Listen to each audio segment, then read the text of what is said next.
guaranteed to be more hype than Mojo Rawley himself. This is the Bagel Club, Episode 1.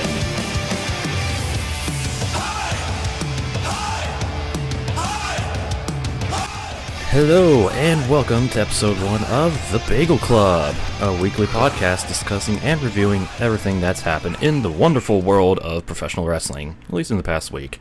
You know, the things that we actually watch. Now, before we get into this, I just want to give you a little backstory behind the Bagel Club itself, because interesting name, yes. So, although we don't have everybody within the Bagel Club being represented within this podcast here, we do have quite a group of people from pretty much all around the world who we've pretty much bonded through stuff like video games, music, and of course, our love for what is the art of professional wrestling. Now, this all started kind of just as a little silly inside joke, you know, Bagel Club, haha, it's bagels. I wasn't there for the origin, so I don't know what the hell the bagel came from, other than we're weird people. And over some time, we kind of got more into wrestling. We kind of added some characterization and our little own form of kayfabe within the Bagel Club, because kayfabe's fun. So, and yeah, now we're expanding even further with a weekly podcast. So, as far as the kayfabe is concerned, obviously, you know, this podcast is not really going to represent that. This is more of like a shoot thing, if you will. And we're just going to talk about shit, yeah, but we have it there because we like having fun with it, and it's a lot of fun to do. So, there's your backstory. Now, allow me to introduce the panel here for our first episode. I am your host, representing the United States. I am known in the Bagel Club as Crazy Ryno, with 2 Z's, because gimmick infringement is cool. Hashtag decay. Stealing from gimmicks. Anyways. And also with me today, for our inaugural episode, representing Germany, I would like to welcome the fabulous Mueller to the show. Hi. I don't know why I'm waving. You can't see that right now. Wave harder. Waving. They'll see you eventually. Doesn't work, I think. Yes. Well, as you mentioned, the backstory of the Bagel Club. Mm-hmm. It started at Payback, the WWE pay-per-view Payback, when we watched that. We watched that on a stream with a Twitch chat that's all kinds of messed up. It's a Twitch chat. Don't go there. Don't go there. It's a Twitch chat, yeah. And one of our Bagel Club members, if you would like to say so, Thunder from Canada, just if you're interested, he wrote something about bagels in said Twitch chat, and then it became kind of the meme of the night. It was at the same time where Mitch the Plant was around, and we had the whole beach ball thing at the Raw after WrestleMania, and we started booking things like the bagel versus the beach ball versus Mitch the Plant and stuff like that. Just messing around. And it kind of went to the Bagel Club, because it was also the time the club was around. Mm-hmm. And kind of started coming up with AJ and Anderson Gallows. And then it kind of just stuck with us. And now we're the Bagel Club. And the Bagel Club we shall remain. Exactly. It's never going to change. No. Oh, man. That's great. So, on this podcast, we're going to just kind of go down the order thing, discuss what's been happening the past week of wrestling. So, we're going to start with the big show. That was... Oh, boy, was it great. Not that big show. Oh, sorry. Luckily, he wasn't on the show.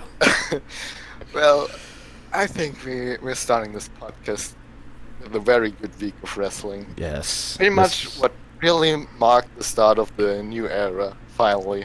Mm-hmm. It's been talked about a lot since WrestleMania, the new era, but now we're actually finally starting it the week after the draft. They're basically rebooting the new era to make it start today, or this week. Exactly. And that's what they Yeah, that's what they made it seem like on Raw, but we'll get to that later. Yes. But first, let's talk about Battleground. Boy, was Well, that a show. Yeah, and what a start it was. 4 minutes in, hey, it's Bailey! She was Sasha's mystery partner all along. Yay. She swerved us, saying, no, Bailey's not the partner. You don't know. Not even Dave Meltzer will know. She flat out said Bailey's not her partner. Sasha, you little troll, what are you doing? You made me believe it's not Bailey. Oh, man. And then her music hits, and everybody loses their shit, including us. I just love how, like, immediately the music hit, Sasha just started smiling. Mm-hmm. Everything is super happy, and the huge pop. And the wacky waving inflatable arm flailing two men. Mm-hmm. It was just great. And the match itself, it was fine. It wasn't too long. I think it was about 7 or 8 minutes. It didn't have like any major spots, so it was just fine in terms of the storyline progression, because Sasha made Charlotte tap out. Mm-hmm. And it was, of course, to further the storyline between Sasha and Charlotte, and now Sasha rightfully has a claim for a championship match. Yeah, it was overall a pretty good match, and it was a good special appearance for Bailey. Everyone was thinking, oh, she's called up now. No, it was a special thing. She's going to stay in NXT, which is honestly where she kind of belongs right now, because her and Asuka need to help bring in the new wave of the women. Like, they need to rebuild the women's division of NXT. Yep. It took, with the draft, the women's division pretty much took just as big as a hit as last year's Divas Revolution, when we got called up in one swing and we were just left with Bailey. Yes. Yep. So that was a really, really good start. Of course, there was the pre-show, which was it was a pre-show. Fucking Breezango versus the Usos. Breezango won, which was great. Yes. Nobody likes the Usos. Nobody. I mean, not even little kids anymore. I'd pick Breezango over the Usos, anyways. Of course, I've always been a fan of Tyler Breeze. Tyler Breeze has been fantastic in NXT. He's been very misused on the main roster. I hope they can do something with Breezango now. Yes. Okay. Let's see what else happened on the card. Next up was, I think, New Day versus Wyatts. Yeah. Another fine match, which Big E, please stop killing yourself. Oh my god. Don't do that spear anymore. I love that spear through the ropes off the apron, but god damn it, E. He can't do it without landing directly on his goddamn head. Like, it's so cringeworthy. Oh my god. I think it's time to retire that move. Yep. Oh man. I think the highlight though of that match was the just insane amount of character building going on with Xavier Woods. Yep. Just when he finally overcame his fear and just started laying waste on Wyatt. Yeah. And just going after everybody, even Braun Strowman. He snapped, and it was a wonderful moment. The Wyatts ended up picking up the win, but I thought it was good that they picked up the win, because they were split up in the draft anyways. The storyline couldn't go any further anymore with Wyatt and Eric Rowan on SmackDown and the New Day on Raw, so yeah, it was fine to give them the last win before they split up. The finish made sense to me. Let's see, what was after that? There was the U.S. title match, right? Yep. Next up was the U.S. title match. Our boy Ruru. Ruru versus Woo Woo Woo. Yep. Another fine match. Zack Ryder looked incredibly strong in this match. He got in a ton of offense. He came close at some point. Yeah, it was not a squash match, basically, which was kind of everyone was expecting, because Zack Ryder, he's just a jobber, even though he's actually getting a push now. Yeah, which is really nice. And the end saw him almost fighting out of the accolade, but then so close. ultimately ultimately locked in the super accolade. I'm gonna call it that now. I was going where to say he the just same thing. bends so far back and just wrenches the back of his opponent. It looks really, really painful. Basically, just I like the version of the snaps accolade. their better. goddamn spine in half. Yep. Because Rusev Crush. Yes. Yep. Another. And that was that match. Another fine match. And it And built up Zack then- Ryder pretty well because he didn't get utterly destroyed. and afterwards, oh boy, what Match came of the afterwards? night. I would go so far as to say match of the year so far. It was. Because- It's definitely a contender. Wow. Sami Zayn, Kevin Owens, these two, Fight forever. Fight Please. forever indeed. please do. It was easily their best match since they came to WWE, like best Yep. match together. Definitely. It, Wow. it It had felt like an indie match of some sort. Yeah. Like so many We had spots and there wow. was a lot of things happening. One of my favorite parts in the match was the botched springboard moonsault. Oh god, yeah. Where Sammy landed right on his injured shoulder, right on that fucker. Mhm. And KO just immediately started working it. Yep. So It added so much to the match. it made the That's match great. better in a way. Yep. And oh my god, And Sammy keeping right on that same apron on the same ringside. That goddamn brainbuster Brainbuster. Oh man. on the apron. Jesus Christ. Ooh, what a spot. It was an amazing. And And another with a spot I freaking brainbuster. First of Another all. spot, another spot that I really, really liked was when Sammy went for the half suplex Mhm. on Owens. Owens immediately gets up, Sami Zayn ducks his clothesline and just goes for another of these suplexes. Just Oh. freaking throws this 260-pound man around like a freaking rag doll. It was Yeah. beautiful. And all the shenaniganery that led up to the finish with the almost pop-up power bomb and the cannonball right to Sammy's face. Oh god, yeah, that one. And so many super. I think Owens hit about 3 super kicks, including one when Sammy tried to do his DDT where he dives through the ropes, Yeah. which led to that cannonball to the Mhm. face. Yeah, he ate a freaking super kick, then a cannonball. His head somehow didn't get squished. Yep. And the ending did some great storytelling as Ending well. was beautiful. Sammy, Sammy hitting the haluva kick, then instead of going Owens- for the pin, just yeah, he Owens kind of catches falls on Owens. his chest. He catches him, puts him back into the corner, and hits him with another one. Wow. It was And Sammy, to the surprise of all of us, picked up the win. We all picked Owens. yeah. Everyone None of us picked Sammy. within the club were expecting Owens to win, but no. And that was actually the case for a lot of the matches. We picked Mhm. all the same person. We all picked Sasha Charlotte, not Sasha Charlotte, Sasha and Mystery Partner. We all picked Ruru, of course.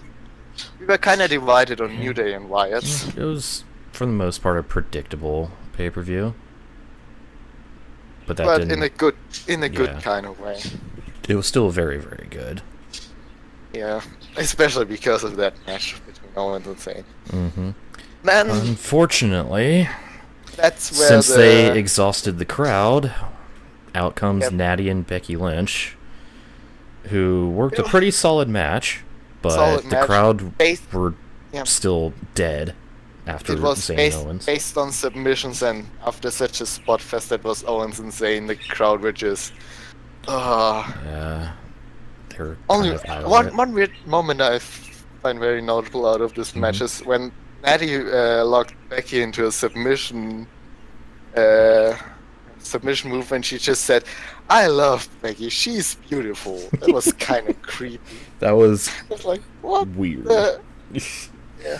And also, Natty is not like the cheating kind of heel. She's just the heel is Angry. just like a dick. Yeah. She's just a dick. She's just beating wants- people and is being an asshole about it. Mm-hmm.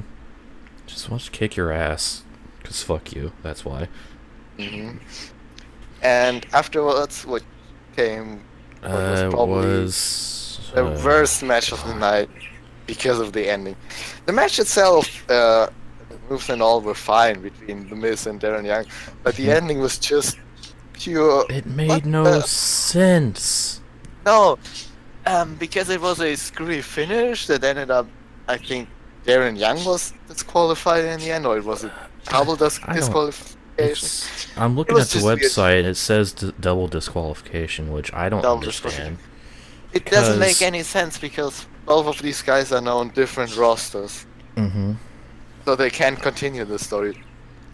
And it also ended with what will haunt my dreams forever, and that was Bob Backlund kinda shirtless, kinda not shirtless. Ripping off the back of his shirt, Yes. not the And front. just going crazy, and oh my god, it was That just that was just a clusterfuck yeah. of things.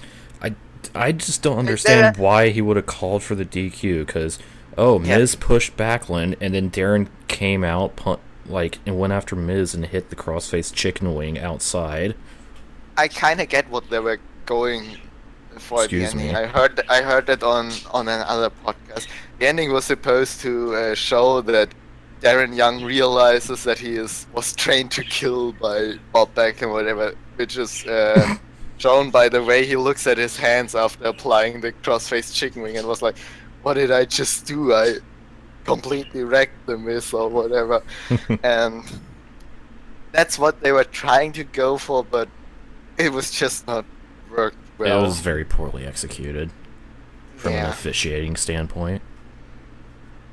So that's That was a low light. pay-per-view hit the kind of slump.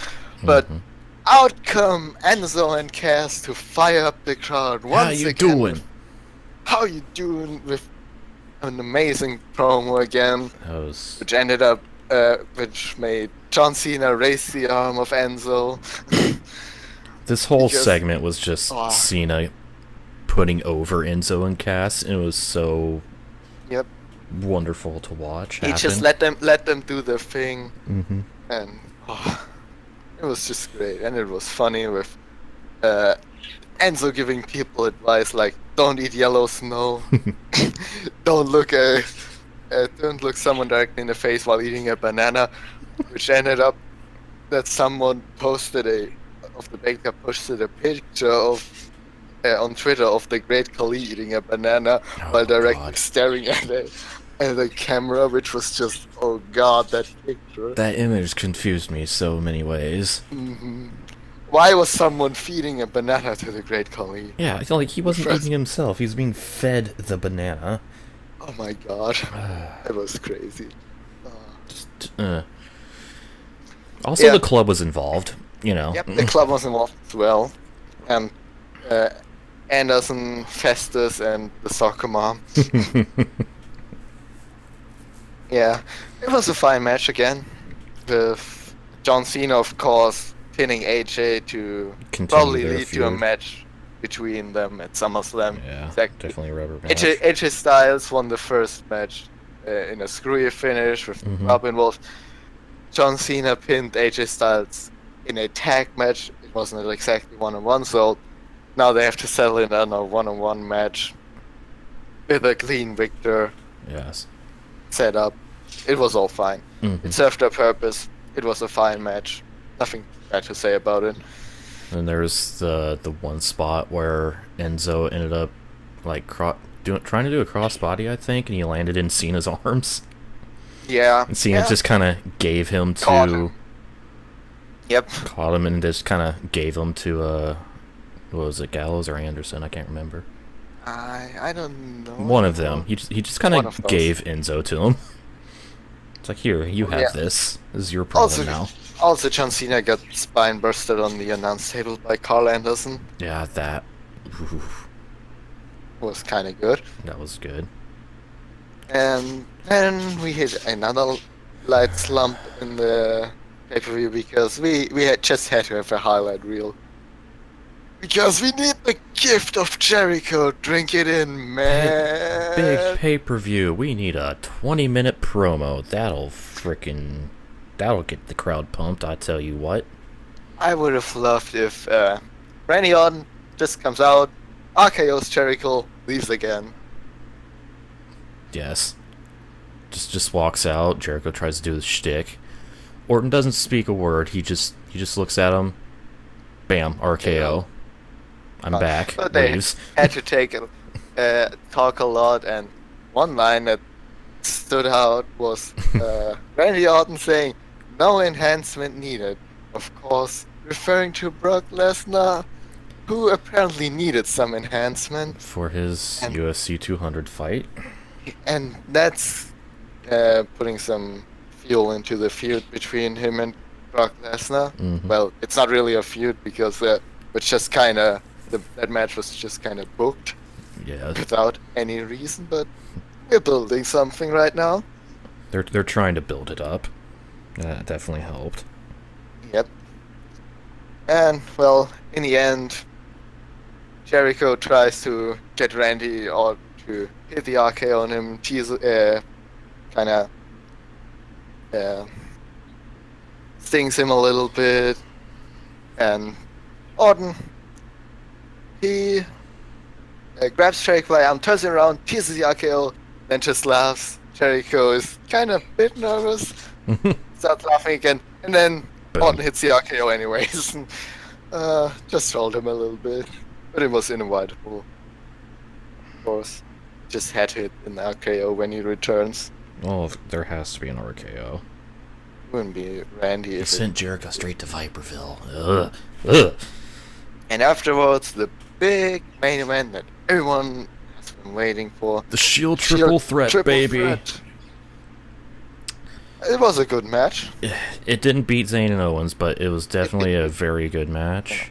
It was a very good match, as expected. I mean, all three of them are, really Good wrestlers. Some of them have good characters, some others don't have good characters. But Roman Reigns is still a fine wrestler. There's nothing to say about that. I can't say he's a bad wrestler because he just isn't. He's not a bad wrestler. He's not a good wrestler. He's a It's just- wrestler. Yep, a wrestler. I just hate his Superman punch. It's just a move I It's don't the very much worst like. move in the WWE right now. Yep. Superman is. punch, oh my god. He jumps and punches a person. That'll hurt. Whoa. Yeah. Well, anyways, good spot in the match is when Ambrose and Rollins actually start teaming up against Roman, and they do the Shield powerbomb on Roman through the announce table. Didn't expect that. Didn't expect Rollins and Ambrose teaming up. No, that was very surprising, but very satisfying to watch. And then the end was also kind of surprising. Yes. I picked Dean Ambrose to win. He did win. But he pinned Roman Reigns clean. Mm-hmm. Again, Roman Reigns was pinned clean after Money in the Bank. It seems like his push is finally over. His push is definitely fading, at least for now. For now. For now. It's a good thing now. Maybe fans want him back again if he spends some time away from the main event scene.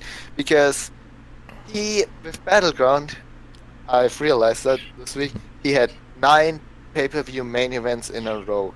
9! Oh, God. It's way too many. Way too many. Way too many. Yeah, he definitely needs to spend some time away from the spotlight. Yep. And let everyone else do their thing. Yeah. But ending was feel good. SmackDown had the title.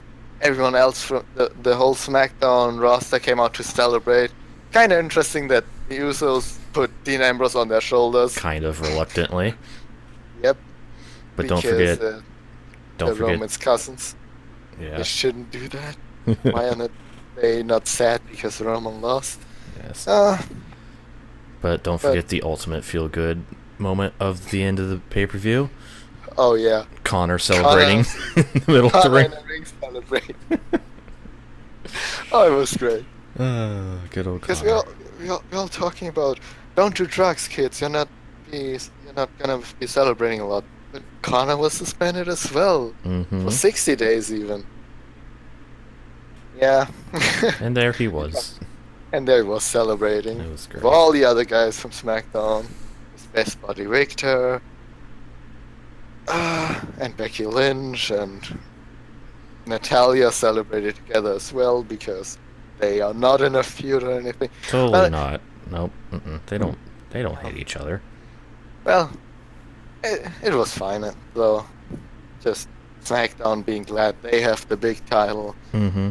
and that was the pay-per-view. It was definitely the best pay-per-view, main roster pay-per-view of the year so far. Absolutely.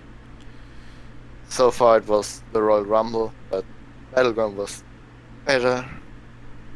Great. It had a match of the year contender. Don't know if it was better than Takeover Dallas because I don't think so, but still very good, a step in the right direction. And that for a pay-per-view, one of the least important in the year. Yeah, this was just Pretty a much. lead-in for SummerSlam. Meanwhile, we get the best show of the year. Yep. And moving on to That's- Raw. Yeah. To That the trend- new Raw with That a trend new continue. logo and a new announced position because they're set And- by the stage now, and a new announce team. and new commentary team, yeah. We don't have JBL anymore. It's no John O'Clock anymore on Monday night.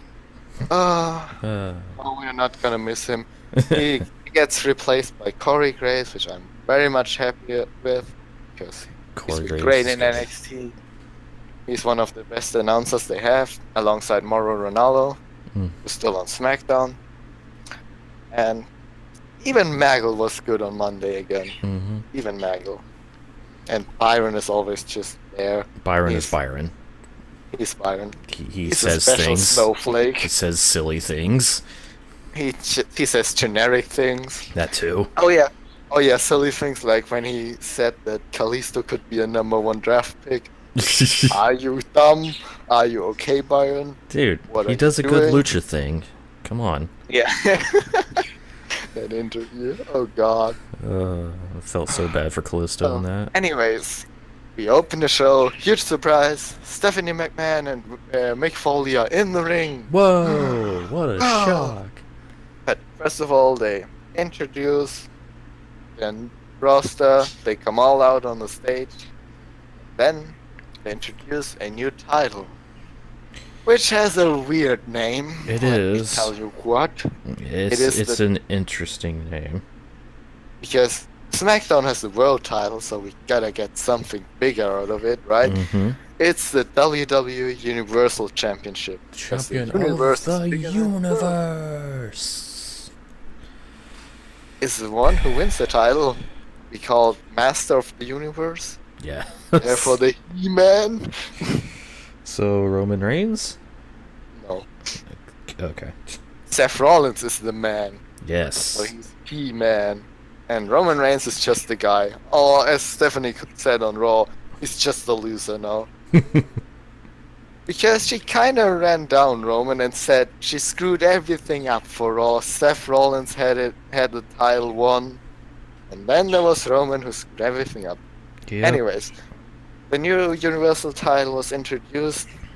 Seth Rollins is gonna fight for it at SummerSlam Because Sethy Poo. because Stephanie declared that because he's the man, he deserves it. Man! And who is he gonna face? Well, that was decided via 2 fatal 4-ways who would determine 2 guys who would face in the main event of the show for the #1 contendership. And the 8 guys were Sami Zayn, Roman Reigns, which is weird, Stephanie giving him an opportunity after calling him a loser and said he screwed everything up, Kevin Owens, Ruru, Our boy Ruru. Sheamus, Cesaro, Mm-hmm. the gift of Jericho, Chris Jericho, and Finn motherfucking Balor. There he is. Welcome to Raw. Finn Welcome to Balor. Raw. Big opportunity. Right away. And then The first called of those was next. they first of all they called up Charlotte. Said she was tapped out by Sasha Banks on Battleground. Therefore, she has to defend her title on this Raw against Sasha Banks. So, many big matches set up for the show. So yeah, they just set up 4 big fucking matches in like the first 20 minutes. Yep. So, we were starting with the first Fatal 4-Way, which was Cesaro, Rusev, Kevin Owens, and Finn Balor. And it was a great match. You have 4 great workers in the ring. Just very good. It was, Nothing it more was to a very say. solid match. Yep. A good Fatal And 4-Way and a series of good Fatal 4-Ways. great healing or great stuff by Kevin Owens. Him and Rusev were kind of teaming up on Cesaro and Finn Balor at the start, and then I think they hit Cesaro with a double suplex. Then Rusev tries to go for a cover. Kevin Owens, of course, breaks it up. Says to Rusev, "I'm just right here, man. What are you trying to do? I'm right here." He's just the best at talking in the ring and stuff. But Finn Balor ended up winning this one with the coup de grace on Rusev of all people. Cesaro did not take the fall, which I'm very happy of. Thankfully. Not Kevin Owens, who just came off of a loss at Battleground. So, Rusev took the pinfall after coup de grace, and Finn Balor advanced in his first night straight up to the main event of Raw. Boy. Well, and what was next? Was the next Fatal 4-Way next right away? No, I think it was... Oh, was it Nia Jax? I think Nia Jax's debut was next. I think so, yeah. Hey, the squash matches is back. Yay! Local talent! It was a local talent in the ring. Yep. And Squash she's matches not are like back. most girls. Yep. That she'll squash Not your like face. all those. Not like all those plastic little prints. Yeah, as expected, it was a short match. Nia Jax got in all the offense, and yep, she beat that local one with talent. a very, very convincing leg drop. Yep, and it's a good thing that squash matches are back. They're good for building up people without hurting anyone on your actual roster. Absolutely. It wouldn't have been good if like Summer Rae or Alicia Fox were on the receiving end of that squash. Yeah, that would... No. Yep, and then we went on to move to the second Fatal 4-Way. Of course, left were Roman Reigns, Chris Jericho, Sheamus, and Sami Zayn. So that match kind of didn't look as promising as the first one. Because you had Sheamus in there, Roman,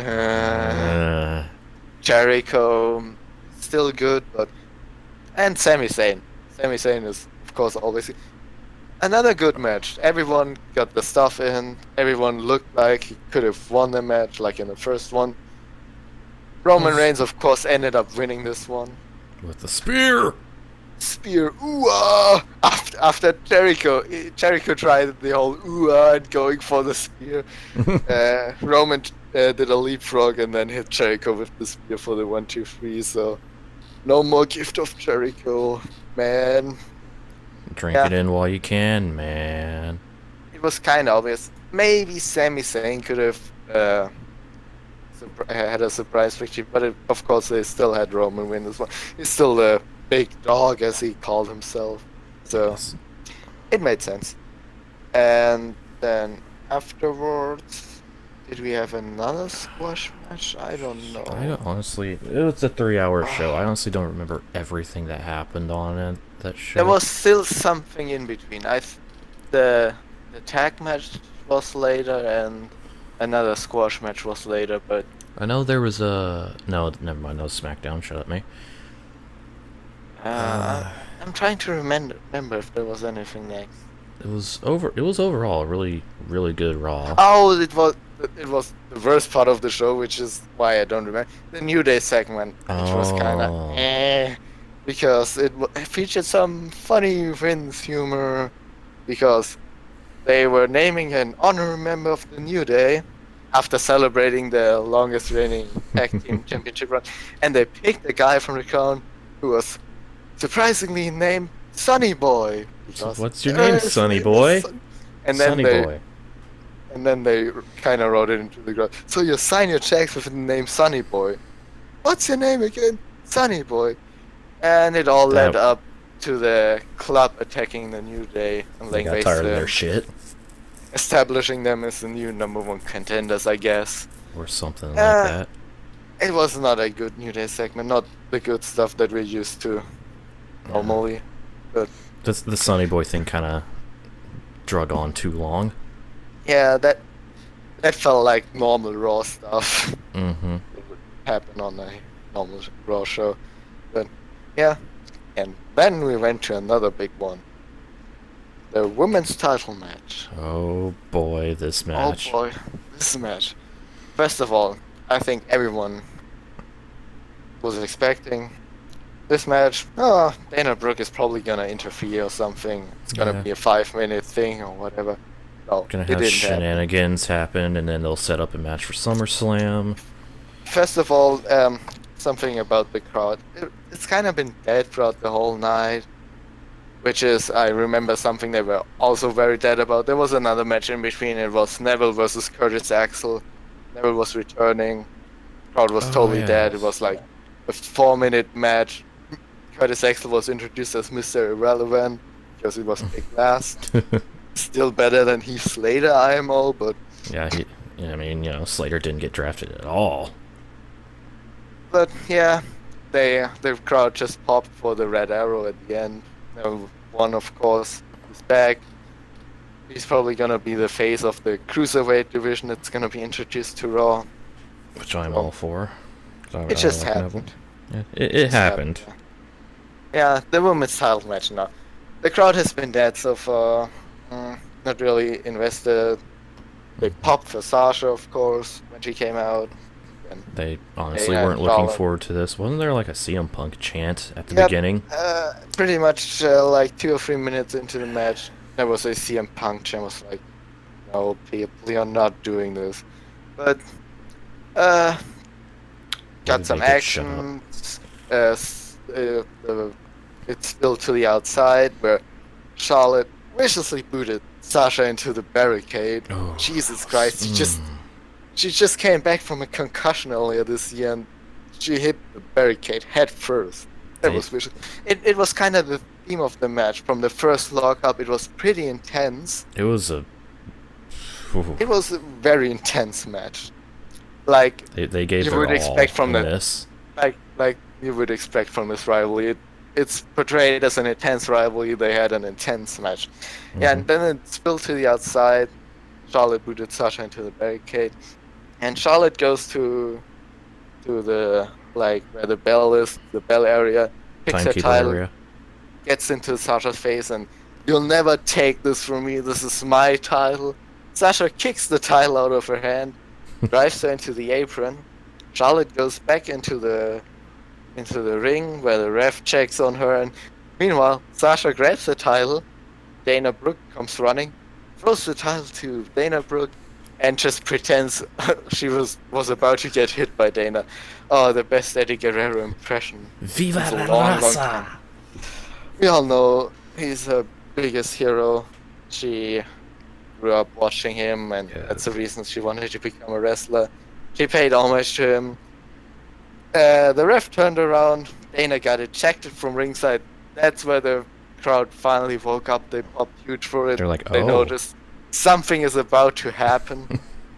This Sasha isn't was going to be just- shenanigans. Sasha was just sitting on the ground with a cheeky smile, like, lie, steal, cheat. Yes. Bye bye, Dana. And I think we Uh, went to an advertisement first with the crowd going nuts. Like, Dana got ejected, we're on to something. Mhm. And after the advertisement, the match just went good. Very good. Kept on They were given, intense. and they were given plenty of time to work with this. I think the match clocked in They had, combined at didn't they have, like like 16 minutes, mm, 15, 16 minutes, something like like that. So they had plenty of time. Mhm. There were awesome spots coming from in. Sasha almost broke her neck again because that's her thing. Oh, that suicide dive through the ropes. Sasha lands right on her face. Right on her face. Oh, she kind of overshot it. Did I mention these women gave it their all in this match? Yep. They gave it all. Charlotte then later hit another of her top rope moonsaults to the outside, which can't be good for the knees, landing on your feet with that. No. But she does a very good moonsault, though. The suicide dive, the moonsault, both earned holy shit chants. Mm-hmm. The crowd was broken up. And, we had near falls. After the natural selection, Sasha just grabbed the rope. Charlotte locked in the figure 4. Sasha tried to reverse it. Yeah, she was about to bridge into the figure 8 when Sasha turned them over, and they just kind of scrambled to the rope. And then Charlotte just kept on and like did the fatal fall over the apron or whatever. And yeah, it was back and forth with, until finally Charlotte tried to roll into a jackknife cover. Sasha rolled through, puts on the bank statement. The crowd goes nuts. Is Charlotte gonna tap? Charlotte rolls over into a cover. Sasha rolls through again into the bank statement, but then Charlotte gets her foot on the ropes, and both kind of have an intense stare down. Charlotte is in the corner, Sasha in the middle of the ring. They stare at each other, and the camera pans on Charlotte's face. Charlotte says into the camera, "You'll never beat me, ever." Goes for the clothesline. Sasha ducks under, backstabber, bank statement, and holy Jesus, Charlotte taps. And new champion. New WWE Women's Champion. The crowd to goes a nuts. massive ovation, and you deserve it, Chance. Yep. Then, while celebrating, Byron Saxton went into the ring, was about to interview Sasha. Crowd just goes for yes, yes, yes, and you deserve it, Chance. And then she cuts a passionate promo about this being the era of the boss, of change, and the women's division. The crowd is cheering for all the time, and it was a fantastic interview. Back to the thing where I think WWE shows this is finally the start of the new era, because Byron Saxton said we have the first champion of the new era. So that's the starting point of the new era. Finally, I couldn't be more happy for her, for the women. Ecstatic. It was crazy. I kind of hated myself for spoiling it for me. I didn't watch Raw live. I watched it the next day, but I did the mistake of going to Twitter before watching. So yeah. But anyway, still, it was a very good match. Probably one of the best Raw moments in years. Just great. I need to take a drink now. It was just a wonderful moment for Sasha and everybody. She finally climbed to the top of the mountain on Raw, like the major title change on live TV or free TV, excuse me. That was another thing. It was very unpredictable. Nobody saw it coming. Everyone thought it would be SummerSlam, but now we're probably gonna get a rematch, possibly with an added stipulation, maybe total free falls, ladder match. Maybe I would like that. I would like that, but I don't see a ladder match happening. I would Maybe say probably 2 out of 3. Last woman standing, or like Iron Woman. Not. I don't think so. Yeah, probably 2 out of 3 falls, something like that. But yeah, great match, great moment. Overall, this segment was an A+. Absolutely. Plus. Plus. Then We had, I think, then up next was another squash Yep. match. It was Big ass Max Strong guy. yeah, big strongman versus local talent, who actually got interviewed while Strowman was making his entrance, which was interesting. He was talking about he might pull off an upset or whatever, but he didn't. He didn't look very convinced. He was like He was a tiny compared man to with a compared weird to Braun face. Strowman, he was like 4 feet tall, 30 pounds soaking wet, Yeah, yeah, and a pretty weird much. face. Mhm. And yeah, Braun Strowman debuted a new haircut, a new theme song, because now he's all on his own. No more Wyatts. Oh no! And of course, he destroyed local talent He killed him. with the weird face. He killed him. He killed him.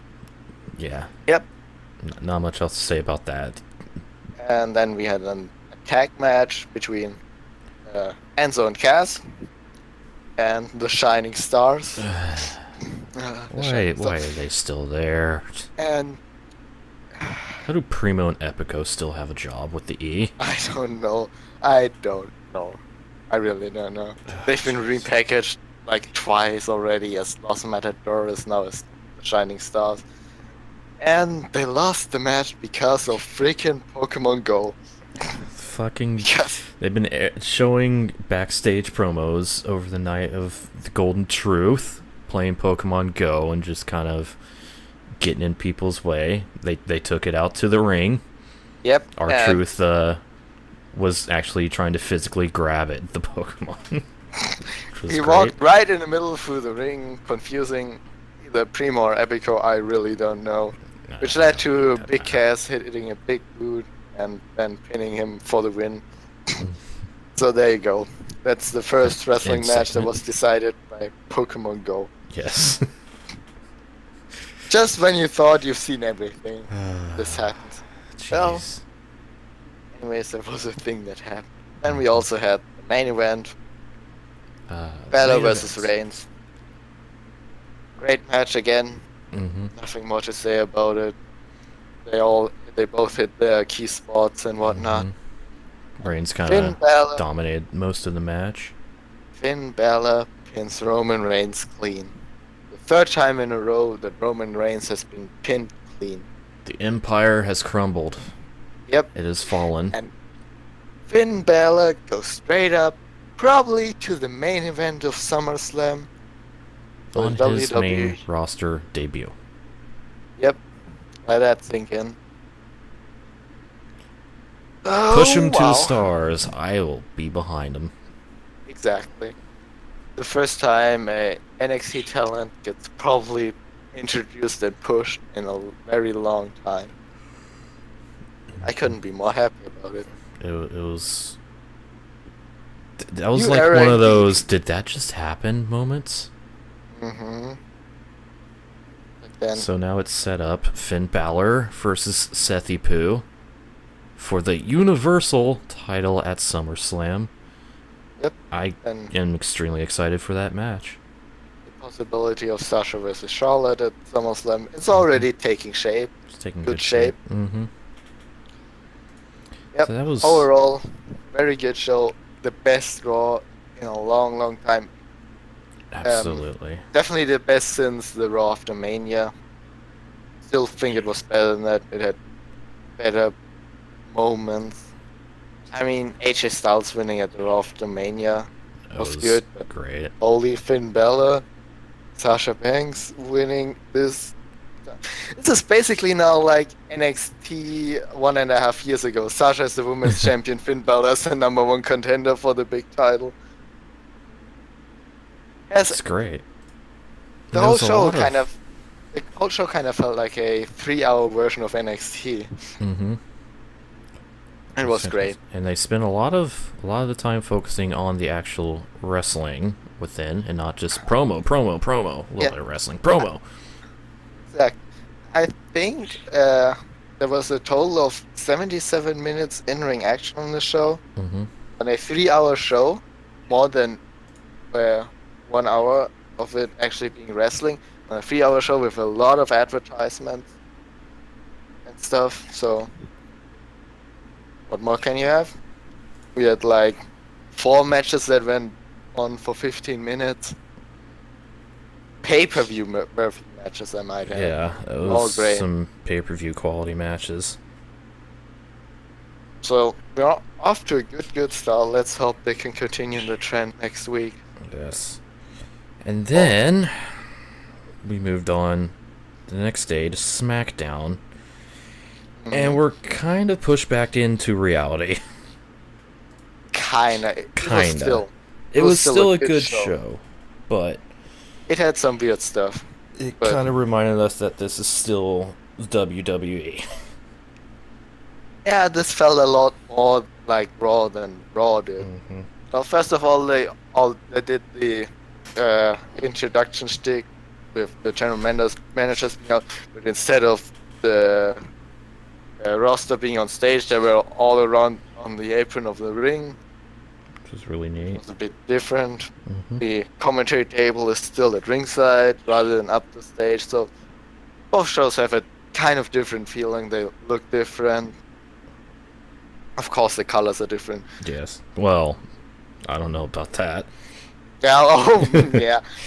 Despite Let's say there were just a lot of red entrances on SmackDown. SmackDown might be the blue show, but there's a lot of people on the SmackDown roster that use red in their entrances. Yeah. Exactly. A lot of them. It was kind of weird. Yeah, but they also needed a new #1 contender, of course, for the title. But they did a little different.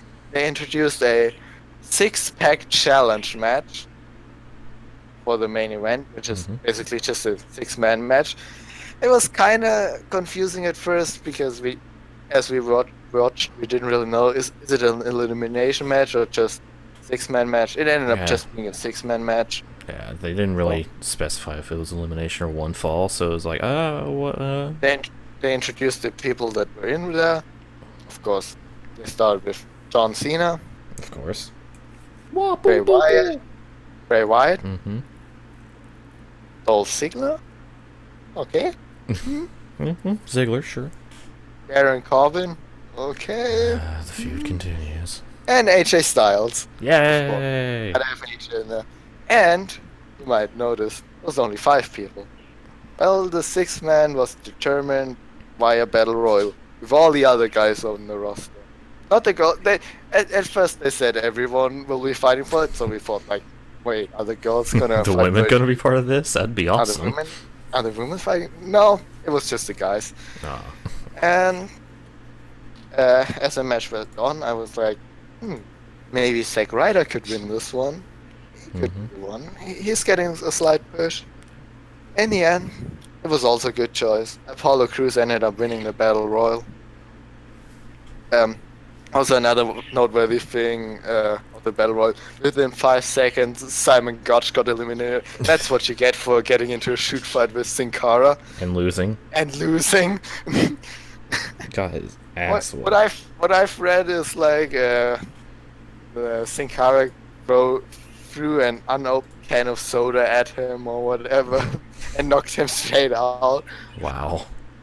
Also, apparently Simon Gotch has a lot of heat backstage with a couple of guys, so he seems to be not a very good guy. Yeah. Which is a shame because he's actually quite a good rep. Yeah, he's pretty good. So, I've been a fan of the vaudevillains, although more Aiden English than Gotch. But yeah, still pretty solid. Yeah. Thing is, Apollo Crews ended up winning the Battle Royal. But also another noteworthy thing, the announced teams here are David Otunga, JBL, and Mauro Ronaldo, and in the Battle Royal, get the fuck in there. Where's John O'Clock? Get the fuck in there. He called Kalisto Sin Cara. God damn it, JBL. He's not even on SmackDown. And he said tag team former champions. Yeah, instead of former tag team champions. Oh, well. JBL, you need to focus on what you say instead of how loud you say it. He just had a nightmare on this episode of thing. But yeah, Apollo Crews won. It was a fine battle royal. Then we went to New Era, same old shit. You talk too much. You never shut up. Not even at first.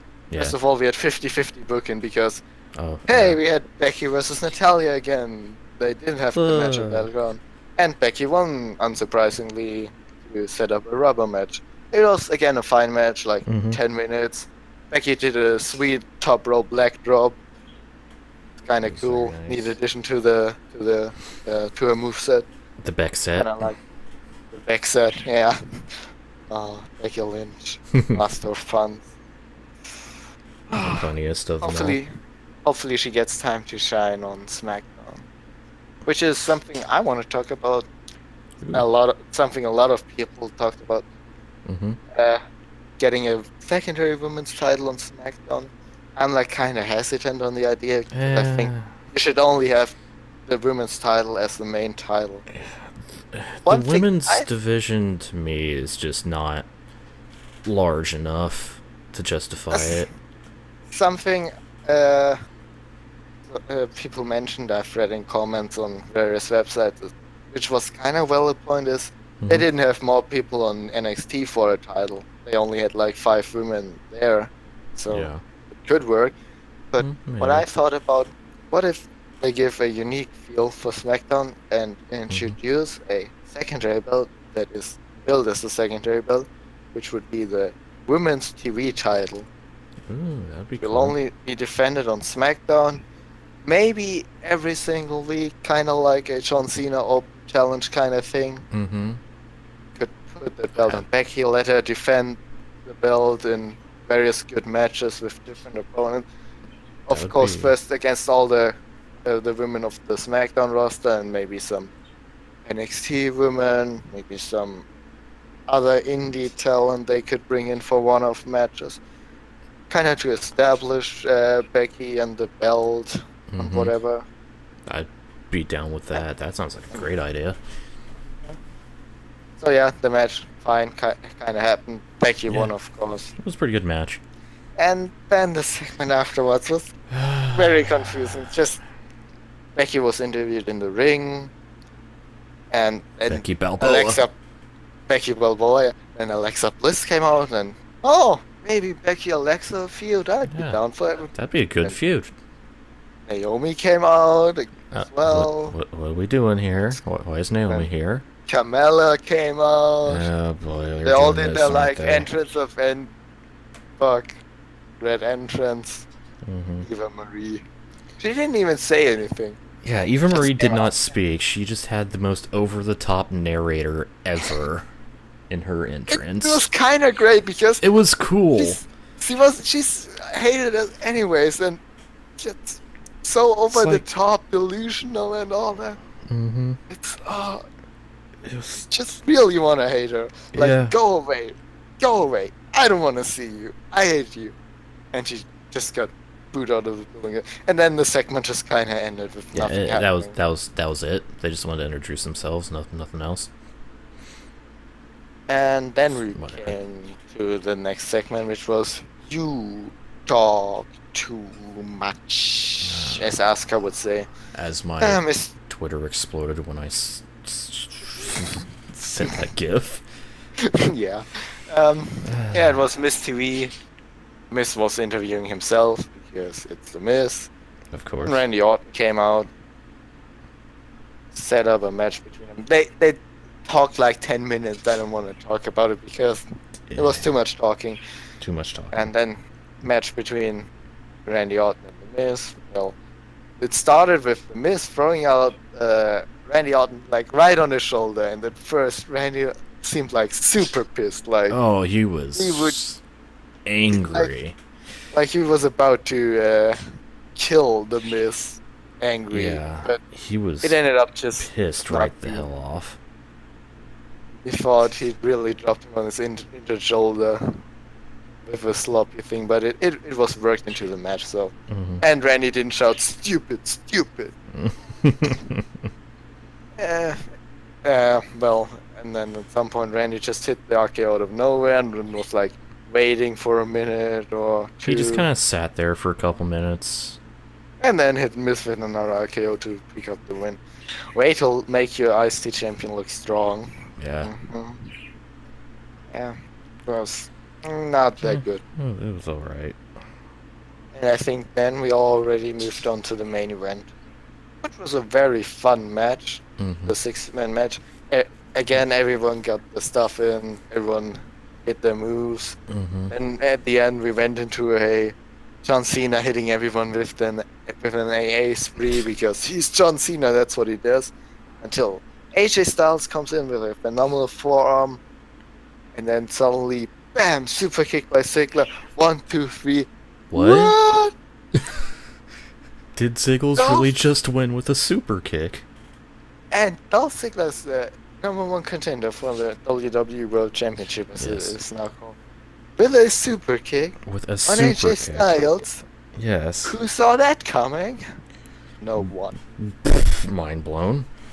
Yep. Another thing I would like to mention that I totally called and I knew was going to happen. Soon as that bell rang, guess who went after each other? Good old Corbin and Ziggler. Fight forever. Fight forever. Oh god, this fear. They won't let that die. Yep, Maybe now they will, already since Ziggler's going on to bigger and better things. Maybe. Hopefully. It's probably a kind of thing like Seth Rollins last year when he faced Kane for the World Heavyweight Championship. To put him over. So Probably. Ziggler will be the first one to beat Dean Ambrose, and it's gonna be Ziggler because at least it's gonna be a good match, except unlike with Kane. So yeah, I'd be okay with it, like, setting up a Ziggler heel turn. that would be great as well. Ziggler He is needs kind to of getting turn heel. stale. Yeah. He really needs to change. And that already was SmackDown. So yeah. Yeah, that As I overall said- was alright. Not as good as Raw, but it was still a good showing for SmackDown Live. Little too much talking. Matches all were fine, except Randy Orton versus The Miz, which was kind of Yeah, it was a thing. Good. Yeah, it was fine. It was alright. It was probably they didn't want to go all out after that amazing Raw, which is Yeah. understandable. Mm-hmm. They wouldn't have won this week anyways. Like, The well, ratings crap. were up. They were at 2.7 million or so, which is way higher than the pre-taped SmackDown. So everything's good. fine and dandy. Yeah. Yep. So, moving on. Next on the weekly rotation of wonderful WWE entertainment. I don't know what I'm saying. I'm sorry. We move on to NXT. That's what I'm saying. Which is normally the high point of the Week, yes. week. Basically, this week was an episode of squash matches. Pretty much. Well, not all of them were the squashy kind of matches, but the winners were all obvious. Yeah. Of course, it So started off with Shinsuke Nakamura, which is always a good thing. That's great. Just started off with Nakamura's music, and we faced. There was a music. It didn't sound familiar. Suddenly, Wesley Blake comes out. He doesn't have all this annoying dubstep and flashy lights anymore. Oh God. And Fucking him and dubstep. him and Murphy finally split up for good. They're kind of in a little thing of one-upsmanship right now. Yep. Because Buddy Murphy already faced Shinsuke Nakamura. He challenged Blake to do better. now. And yeah, it was a fine match. Blake got in some offense. At first he did there was an exchange where leapfrogs, and then Blake did a roll over Nakamura, and then did he made kind of fun of him and blew him a kiss. Nakamura then caught, looked at his hand, smelled at it, made a disgusted Ooh. face. Blake threw him another kiss, which Nakamura also caught, with both kisses in his hands. It was kind of weird. He offered it to the ref, to the audience, and then he just threw him on the ground and stomped on them. It was a great little comedy That moment, was beautiful. and was just showing Nakamura's undeniable charisma. Mm-hmm. Well, yeah, then Blake got in some offense, hit some clotheslines,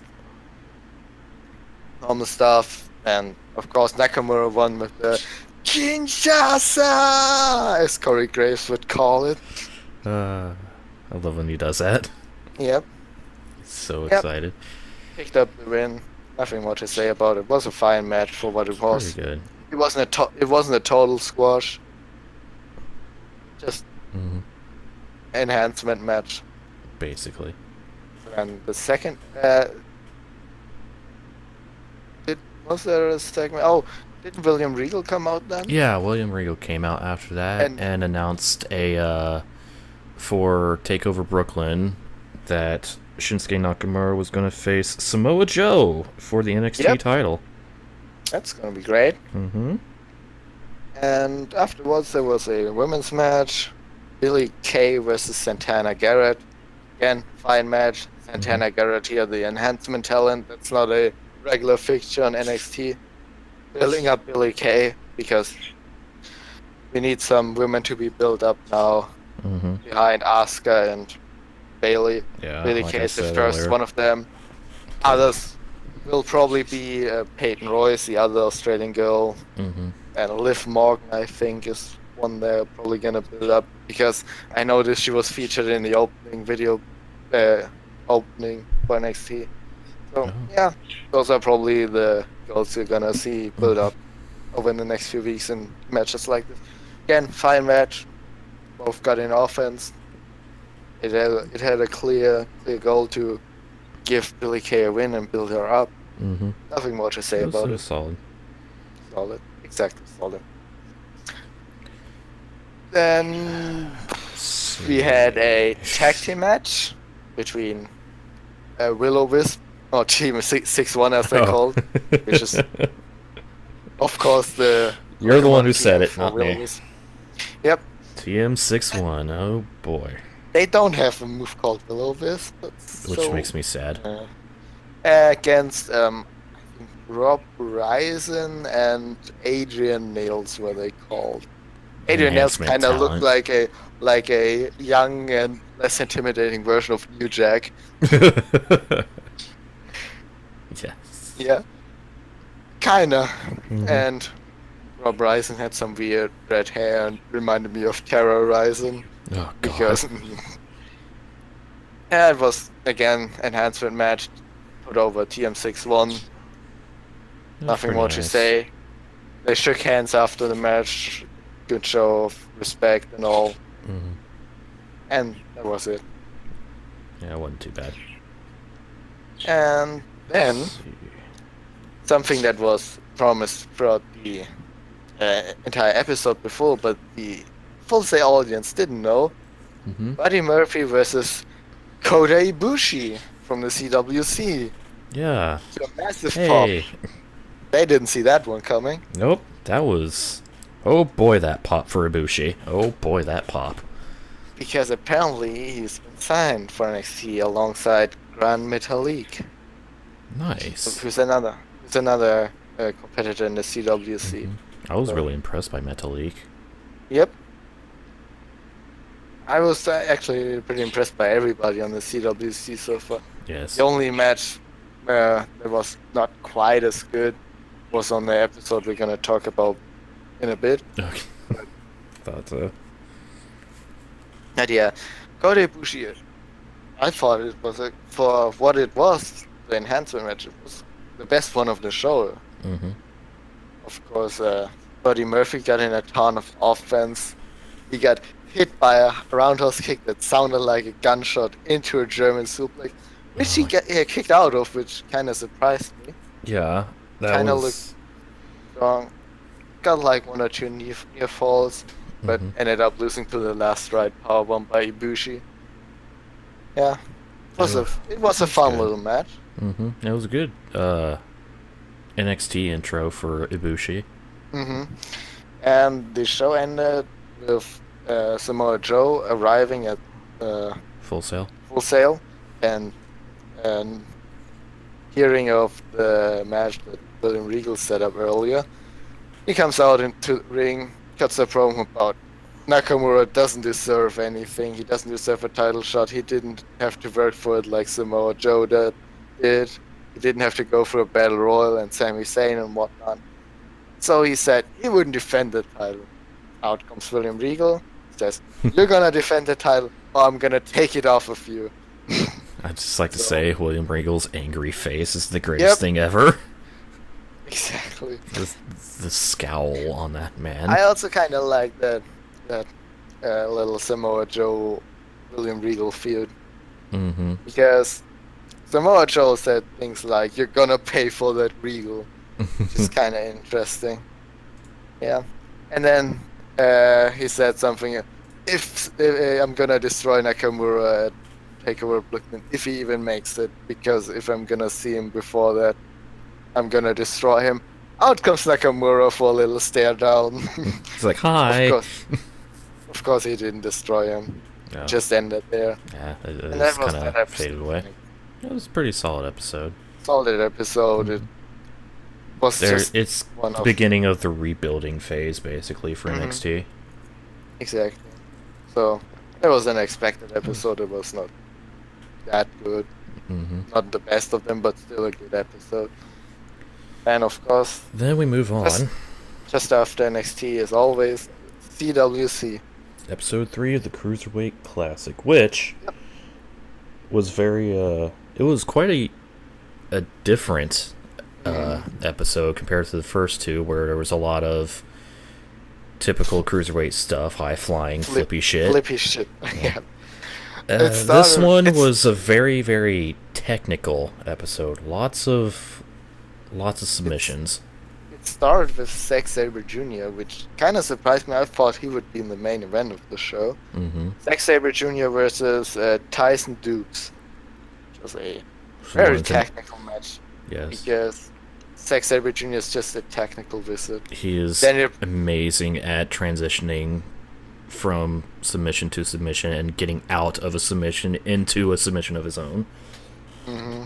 And Daniel Bryan was just losing his shit over all that stuff. Bryan and Morrow were enjoyable to listen to because they were just genuinely having a good time watching these matches.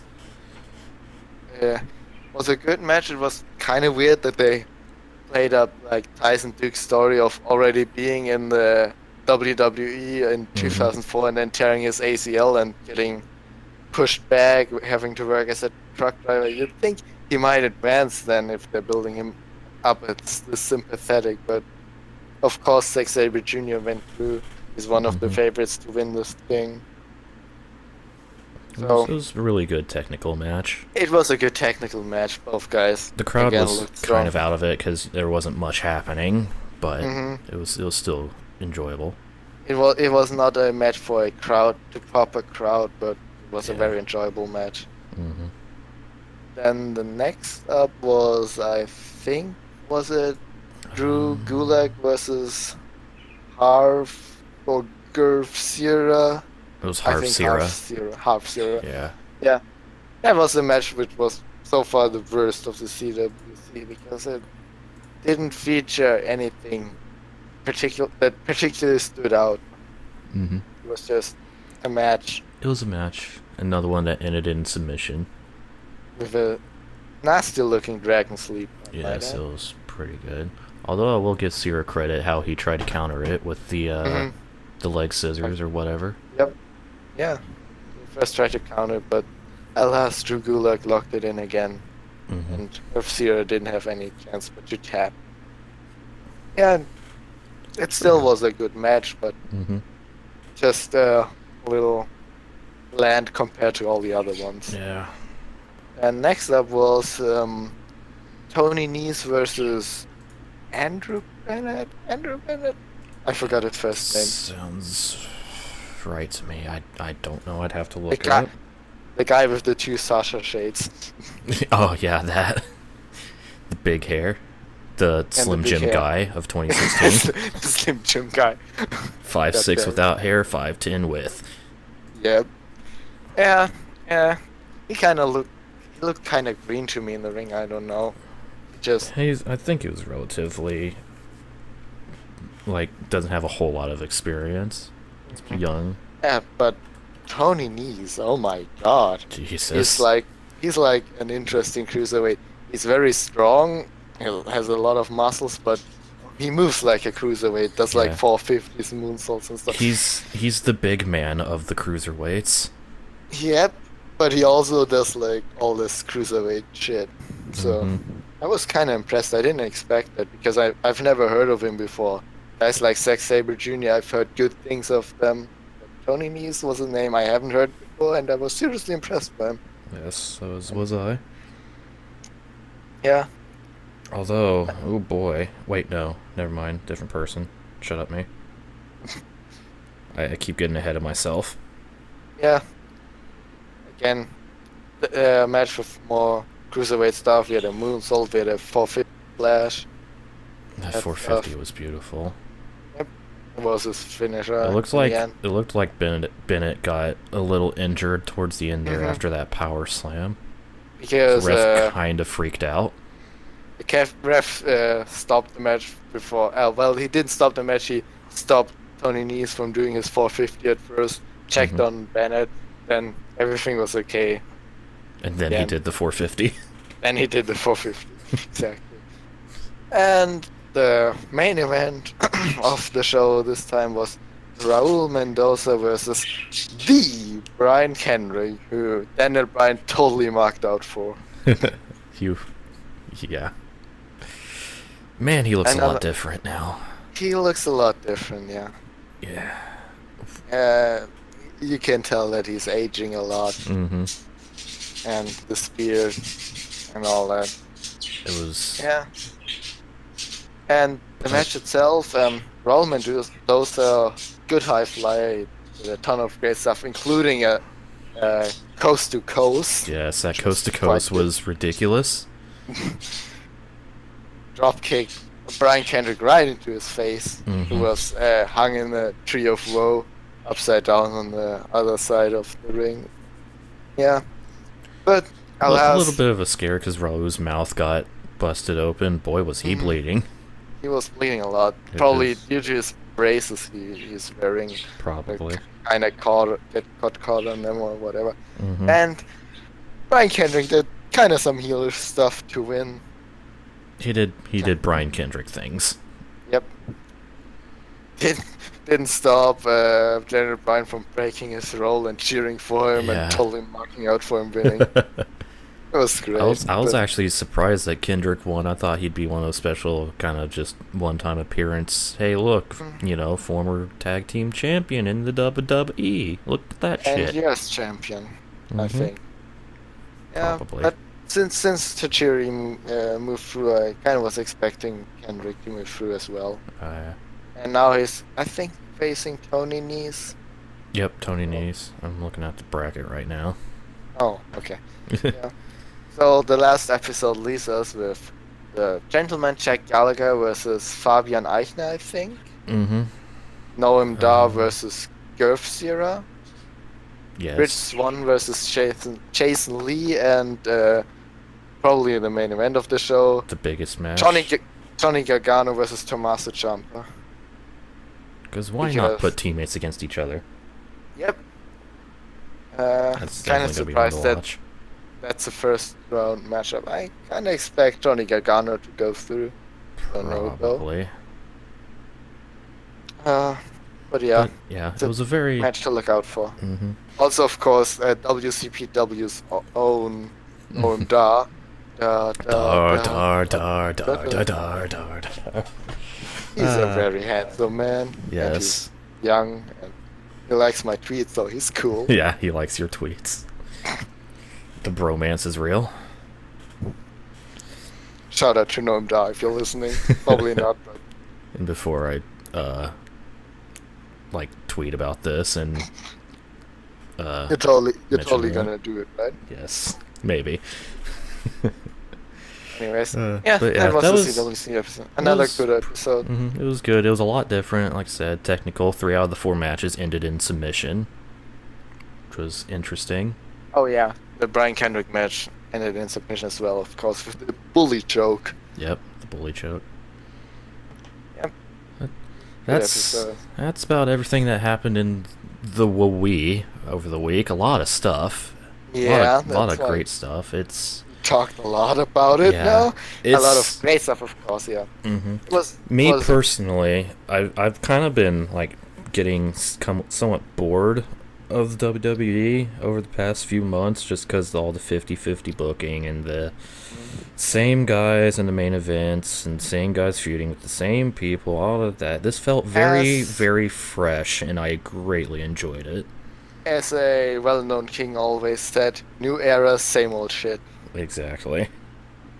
But I'm now looking very positively into the future. I'm definitely looking Especially, forward to next week's Raw and SmackDown live. yep, especially since I'm such a huge Sasha mark, and Yeah, she's finally you're not champion. the only one. Oh, this is great.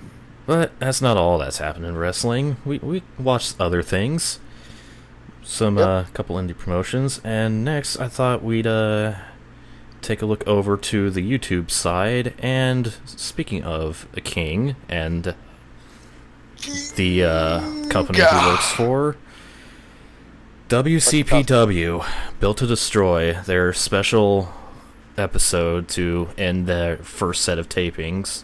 Hmm. My God, was it a show! Yep.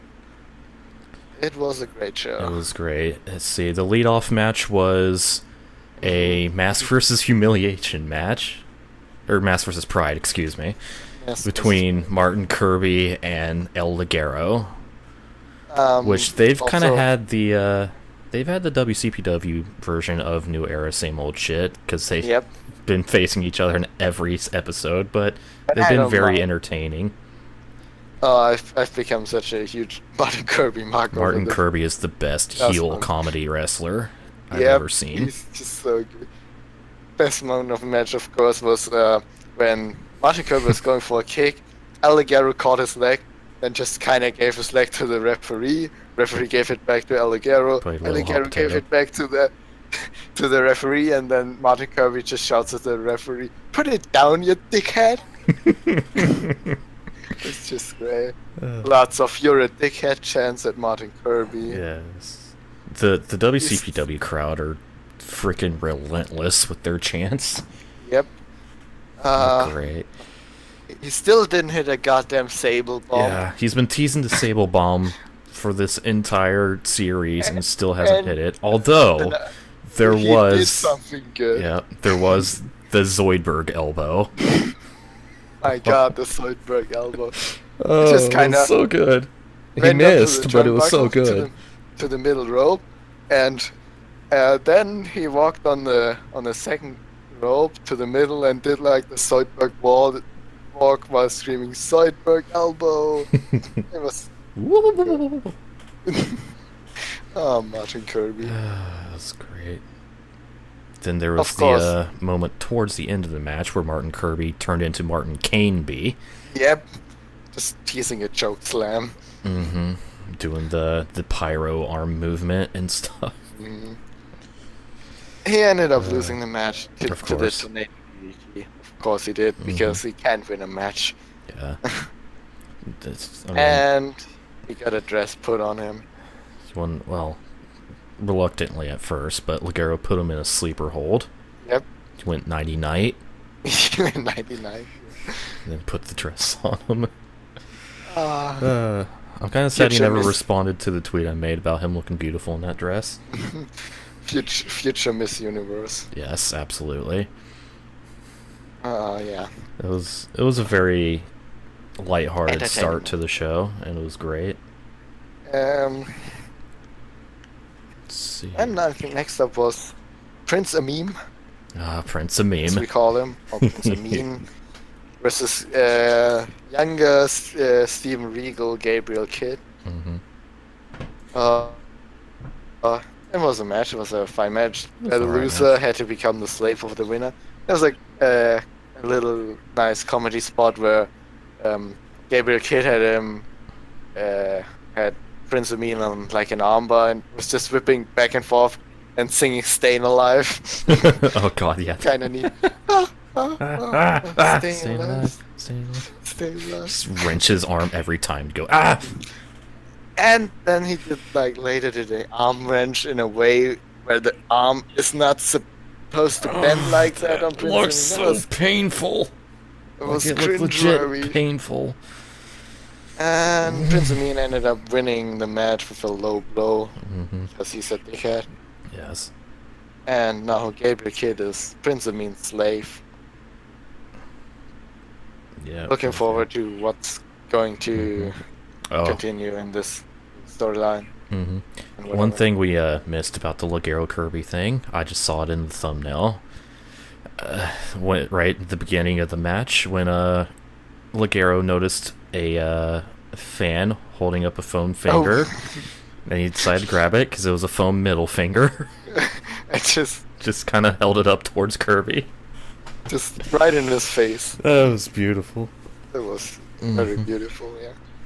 And after Prince Amin versus It was Gabriel Kidd, it was the big No testosterone hope. battle. lots of beard, lots of hair. Primate versus the Iron Man and Joe Coffey. He's a wrestler, a mighty wrestler. His name is Joe Coffey. Yep. Whose interest theme is definitely not Iron Man. Oh, we promise. It has a different riff. But yeah, this is a no holds barred match, and it was pretty brutal. Can't- brutal. They spilled into the crowd Mhm. and all that stuff. It was a great match. And yeah, Susie Kennedy was at ringside, of course, Mhm. because Since she's Primate's entourage. I ended up now forgetting who actually won the match. It was Joe Coffey, right? Coffee won, yeah. I forget Coffey won. exactly how, but he won, yeah.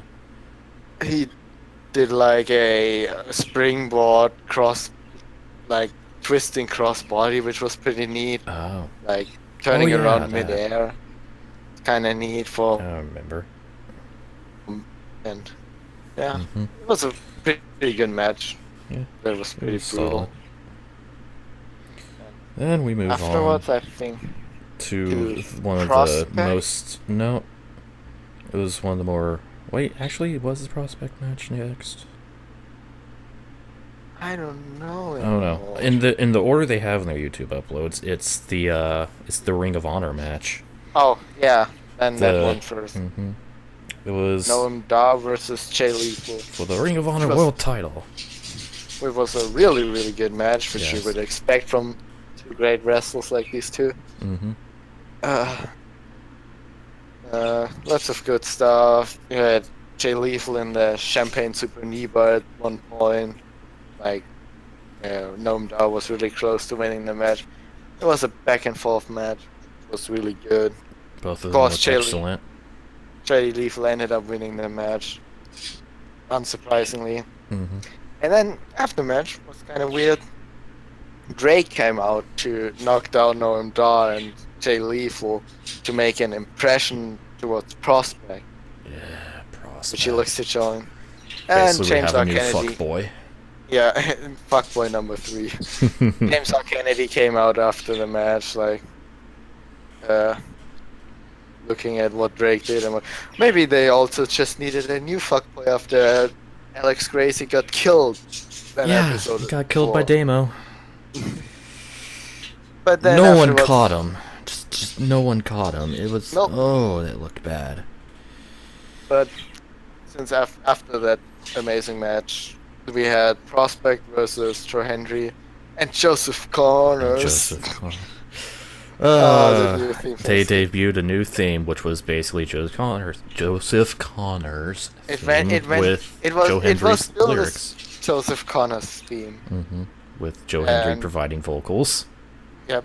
And the chorus was something like, "Play Joe Hendrix music, play John Hendrix music, Joe Hendrix music," and Joseph Connors. With, and the part of the Titantron was pretty much just. It was an image of Joseph Connors, image of and then his Joseph Connors name in and- Comic Sans.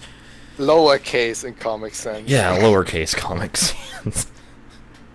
It was just great. It was a definite good 50-50 split, except not at all. Yep. And surprisingly, the fuck boys actually picked up the win here. Mm-hmm. The roll Pin up on on Joseph Connors. Connors. definitely thought, setting up for Connor's heel turn against Henry. really? I think so.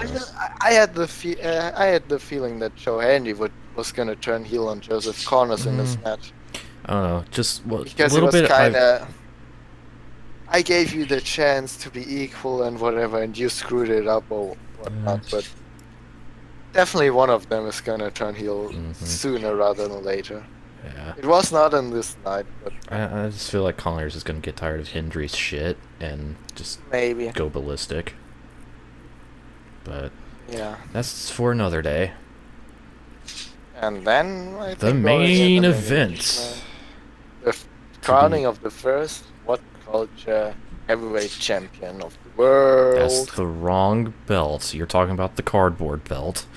Oh, the What Culture WCPW Heavyweight Championship. It is Heavyweight Championship, yeah. Yeah, WCPW Heavyweight Championship. I got it wrong. I fucked up. It's Mueller o'clock. Get in there, motherfuckers. Air horns out. But Big Damo with Jack the Jobber in his corner versus Rampage with Adam Blampied, everyone's favorite Eric Bischoff clone, in his corner. Another testosterone-filled match. Very back and forth, very back and brutal. forth. Couple And then, botches from Rampage, just slips. of course, Adam Blampied would call for the pile driver. Of course. He loves that pile driver, so. But yeah, Rampage didn't have none of his shit. He wanted the title. Refused. He refused, which set up a beautifully executed double turn. It was so good. Because as it turned out, Big Damo and Adam Blampied are had alive. a plan B. They had a plan. Blampied had a plan B. Big Damo pile drove everyone. He pile drove Rampage. He pile drove the ref. He pile drove the ref after winning the match. He punched Pacitti. He punched Jack the Jobber. He laid waste to everyone. And standing tall was Blampied and Big Damo with the belt. Yep. And it was really good. Really well executed. Really well executed. Which leaves us wanting more. How it pans out. We want to see that. Yes. What's gonna happen next? It's gonna be very interesting to see how Pacitti reacts. Is Damo gonna keep the belt? Because the pile driver was banned by Pacitti. Another thing for WCPW, which is not related to the show, but during this week they had the next set of tapings, and oh boy, did they make an announcement. Oh boy. Did they make an announcement. Yes. So, throughout the week, they've been posting some announcement videos about things that are going to be, people that are going to be coming to WCPW. It started with Cody fucking Rhodes. Cody Rhodes. It was quite the dashing announcement. Yep. I'm sorry. And he went on to Drew Galloway. Another huge one. Another WWE talent, former. And it was announced that, I think the next announcement was that Jay Lethal was returning. The third announcement was another wrestler. I forget his name, though. I forgot his name as well. Damn it. I'm sorry, whoever you are. Yeah. The fourth announcement then was Jay Lethal would be returning. And defending the Ring of Honor title against El Ligero. Yep, and the fifth one, which they made at the tapings this week. Oh boy! You suck. You suck. Kurt fucking Angle. Kurt motherfucking Angle. Holy shit. He's gonna be on WCPW. Jesus Christ. Doesn't get any bigger than that. Wow. I'm surprised Pacitti didn't freaking collapse as loud as, as hard as he was screaming about it. Yeah. Cause that was, oh my god. Man, I kinda have the desire to go to the October tapings now. How far is England from where you live? Well, it would be doable. Yeah. It's like, yeah. That'd be great, because Just all these big. How are these getting these big names? Where do they get all this money from? That exactly that. Oh man. There are other names like at the taping they did this week. They had Damian Sandow, now Aaron Stevens. They had Will Ospreay. They had Grado. You said. And they're gonna have Eric Bischoff in the October. And tapings. Eric Bischoff, of course. How? Why? It's a star-studded affair, I tell you what. Yep. It was great. It's gonna be great. Oh, so that was WCPW for you. If yeah, you don't watch it, you should watch it. It's great. And all of their matches are available on their YouTube channels. Exactly. On the YouTube channels. And recommended. all the episodes air Monday on 10 p.m. British time. So it would be 5 p.m. for Americans. Eastern? 11 p.m. for me. Yep. It's fantastic. It's fantastic. They kind of had to find their footing through the first tapings. Yeah. First episode was great, and it was kind of still good, but definitely some experimentation, trial and error through the first a lot set. of non-finishes at first. Yes. Kinda. Very first match ended in a DQ. God Establishing characters and all and whatnot. What you need at first, though. Everyone's got to start, but Built to Destroy was pretty good overall. Great show. Good matches.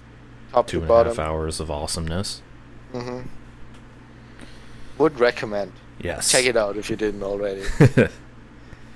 Absolutely. Now, we get to move on to the segment where I get to speak more than you. Haha. Because you don't watch this, but I do. TNA.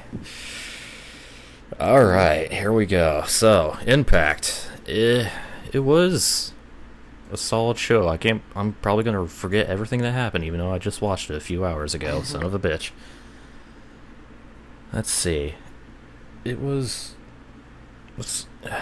I've already forgotten everything, but it was a good show. Like, ever since I started watching Impact like a month ago, I've been quite impressed with it. Like, everyone says, oh, TNA shit, TNA sucks, TNA just... It's actually pretty good. They have some strong characters, they have some good wrestling. It's alright. That's no doubt that they have some good wrestling. They have Drew Galloway on the lights. Yes. So. Oh, I remember how it started. Started with the wonderful broken Matt Hardy. Of course. Cutting a great promo, and it led into his Bound for Glory semi-final match with EC3, which was a pretty solid match. Matt did a lot of biting. It's kind of the thing he does now. He tries to eat them. Speaking of, there was a lot of cat references on this week's Impact. Because in their pre-match promo, Matt said he was going to eat EC3 and then his cat. Sure. That's great. Sure. Yeah. But the finish of the match was pretty interesting.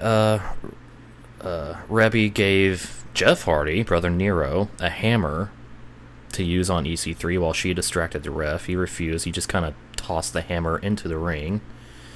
And Matt was about to use it when the ref saw the hammer and just ripped it out of his hands. EC3 hit his 1%er for the 1-2-3. So he's moving on to the final round of the Bound for Glory tournament. And they've been trying to set up the whole, like, oh, it's probably going to be EC3 versus Drew Galloway in the finals because they've been kind of feuding and been wanting to do that and expecting to be doing that. So they had a couple backstage spots. But the thing that was interesting to me, and the reason why I started watching TNA, the Rosemary segments. It was... oh boy, it was nothing like I was expecting. They're continuing the developing relationship between her and Bram, and she invited him to the farm where she used to live when she was a child, and we basically got a huge jump of backstory on how Rosemary became Rosemary, how she had a wonderful pet cat who got sick. Her mother promised that she would make the cat better. Rosemary went out and I think was going to like throw something in the garbage when she noticed her dead cat in the garbage, which made her freak the fuck out. She just kind of ended up sitting on top of a tree, sad about the betrayal and her loss. Fell out of the tree. Not sure how. She just kind of fell out. And suddenly, the tree was talking to her. That was so crazy. I watched those two because a certain someone posted in a group chat of wrestling related stuff. If it was me.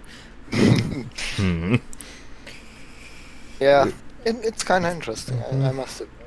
The tree, who's apparently the lost brother Montgomery, fucking I don't know. They like naming things in TNA because of Vanguard 1 and Scar's God, the dilapidated boat. Fucking dilapidated boat. So great. That's so great. But it was quite the thing.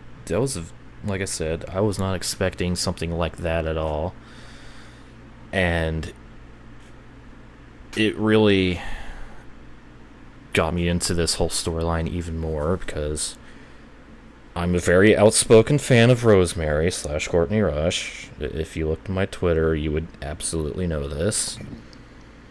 There's a lot of Rosemary tweets. Yeah, a lot. I'm sorry to anyone who follows me on Twitter.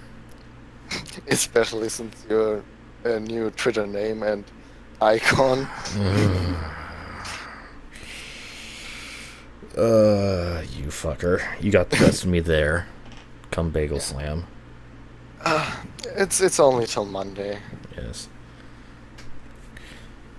Yeah. But, I don't know. I'm really happy with the fact that they're actually giving her a backstory. A very detailed one at that. And it's really cool, because I was very, very confused and concerned after last week when she just started using singular pronouns when talking to Bram, because throughout all this she's always been we and us when referring to herself, and suddenly we're changing, I'm changing. It made a little more sense. I don't know. I'm still a little on the fence about this whole thing, because I don't know where the rest of Decay fit into this. They're just kind of doing their own thing for now while they build this relationship between Rosemary and Bram. So I don't know. I really hope they don't split her away. I hope they just kind of add another element, I guess, to Decay with Bram. I'm not sure. I don't know. I just think it's too soon to break those three up. Only time will tell, I guess. Yeah, I can see Steve and Abyss, staying together regardless, but yeah, I don't know. Damn you, TNA. You make me wait a whole week to find out more. How dare. I must know what happened on her little date with what's-his-face, I can't remember, during the backstory. I'm guessing murder happened. What's that guy called again? I don't remember. Neither do I. His name's not important. He's gonna be dead anyways. Yeah, he's gonna be dead anyways. But other than that, on TNA there was a knockouts match between Gail Kim and what was her name? I can't remember. One of the other veterans.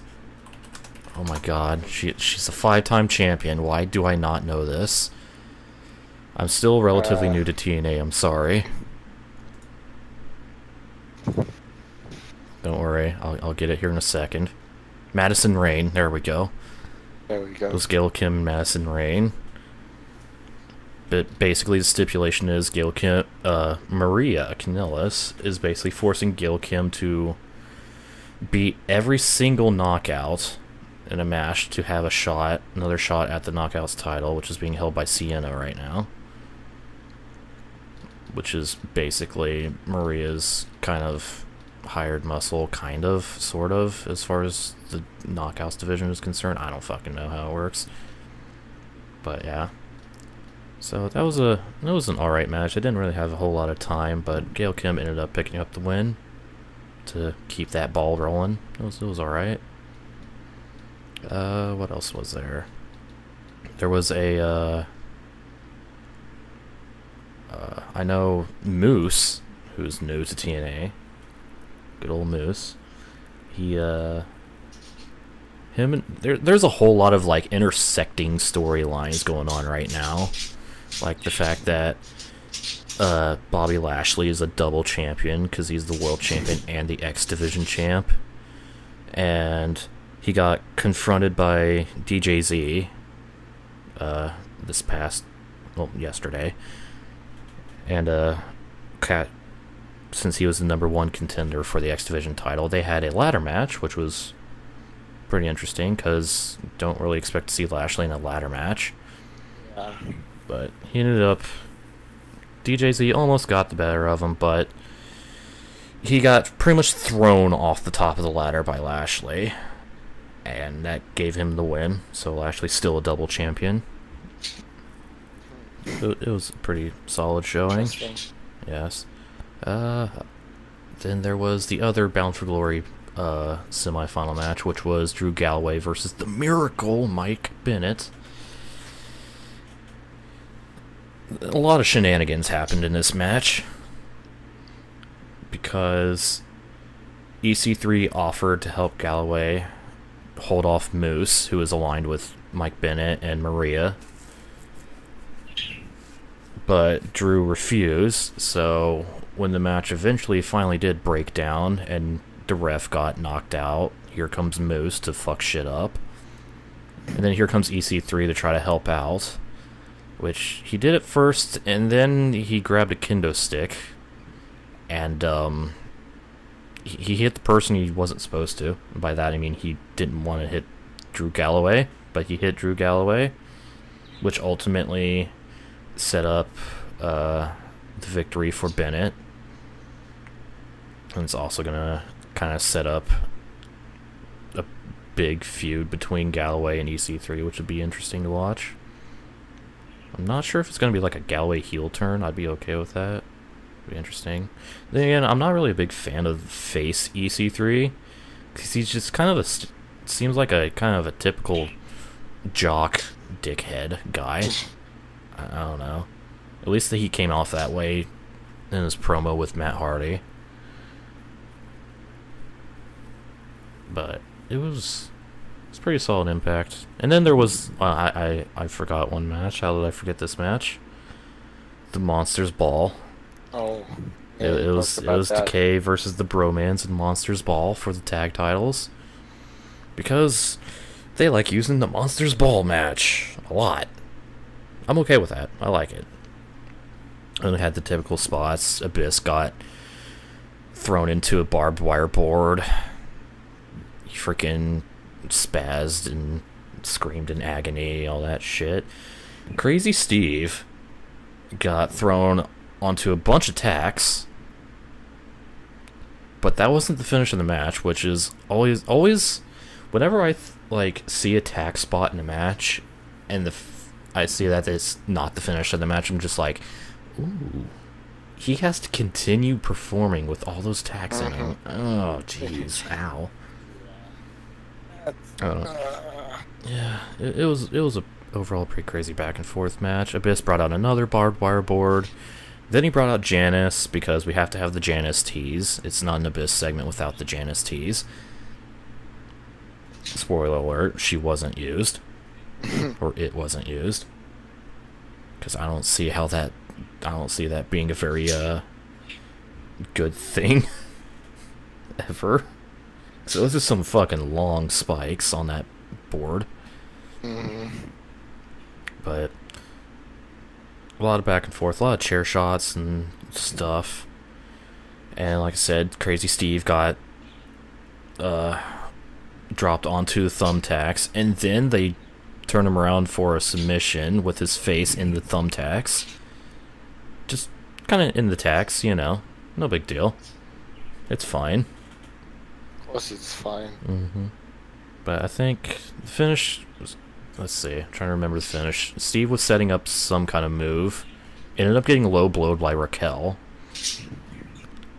and but that didn't really help them because Abyss ended up choke slamming one of the bromans onto the other barbed wire board and picking up the win. And then Decay is still champion. Yep, Decay is still tag champions. And then, just because why not, Steve went over and kind of licked some of the tacks into his mouth. Okay. Yeah. He's kind of crazy. That's what his name says. Crazy Steve. So yeah, that was what I remember of Impact. Solid show. Not bad. And stuff. I wonder if I'll ever start watching it. You should, IMO. It's not the best, obviously, but it's still entertaining. It's not a good show. It's not a bad show. It's TNA. Yep. I don't know. It's been pretty good over the past couple months. That's pretty much all we watch on a normal weekly basis. Yeah. Except one thing that's not running anymore right now, but they make it a big announcement this week. Lucha Underground is not gonna be back like next year in February or March or like everyone expected. It's gonna be back at September 7th. Season 3 premieres on September 7th. Oh my god, I could not be more excited. In a little over a month, we're already getting Season 3 of Lucha. 40 new episodes, so it's gonna run a long time. And I get more excited. Yeah, I wanna see what happens with Dario Cueto and all that stuff. Just everything between Dario Cueto and the Pentagon Dark and Vampiro thing. So he left him bloodied at the end of Ultima Lucha Dos. Yep. It's gonna be good. It's gonna be so great. But that will be a thing that we're gonna cover in future episodes as well. Absolutely. So yeah, that's mostly that's the normal are watching things of wrestling. That's pretty much all we watch. I've been trying to watch Ring of Honor, but I keep missing. I missed a couple episodes, and I keep forgetting to watch it. But I've been enjoying Ring of Honor from what I've seen, but I've missed this week, so. No Ring of Honor for you too. This week. No, but they're. Yeah. But other than that, I guess, is there anything else wrestling related you like are looking forward to or want to talk about that we haven't covered? Don't think so. Really? Alright. Well, I know one thing I'm excited for is tomorrow, July 30th, I'm actually going to be attending my first live wrestling event. It's going to be... I can finally see that it's all just fake. Yeah, I can finally see it. It's all just fake. Oh, man. Parents. But yeah, I'm going to be going to Emerge Wrestling Show 16 in Columbus, Indiana, and I'm really excited to go. So that's going to be great. And, I just found something I think is worth mentioning. Okay. Shinsuke Nakamura on Talk is Jericho. Oh. Hello. That's going to be really interesting.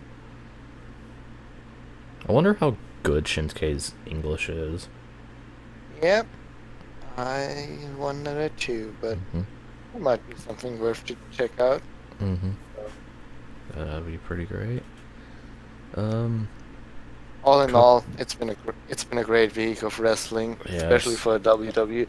After months of having a stale product, finally a Mm-hmm. breath of fresh air. With It's been. meaningful, big matches, important title changes, and whatnot. Mm-hmm. It just felt great. It's been a great week to be a wrestling fan. Ooh, It and really has been a great week. one more thing I want to mention before we sign off here. There's another promotion I've been following. It's based in Oh, Canada, which is strange how I would follow a Canadian promotion, because but it is called Smash Wrestling. It is where pretty much I don't want to say origins, but this is where I fell in love with Courtney Rush / Rosemary, basically, because within Smash Wrestling was her transformation into just standard female wrestler. She's cool, she's a woman, she does suplexes and cool stuff, and then turning into the demon assassin Courtney Rush through her feud with Cherry Bomb. It's been so enjoyable to watch. I greatly love it. But they recently announced that on their Super Showdown 4 show, which I believe is kind of like their WrestleMania-ish, is like a big show for them in August. It's going to be Courtney Rush versus Cherry Bomb, which is her main rival, in a no DQ match. I'm fucking excited for this. I've been wanting this. This is almost to where my dream match is with those two. And almost. almost. Not quite the Monsters Ball. Yeah, not quite, but we're close. But that's something I'm greatly looking forward to. And there's, yeah. But that's about it. So I think this will conclude it here. So, Yep. So, that's the inaugural episode. Yep, first episode of the Bagel Club. I hope you guys enjoyed listening. Help me, Mueller. I didn't script the outro. You just gotta wing it. Just say something. Fuck it, we're doing it live.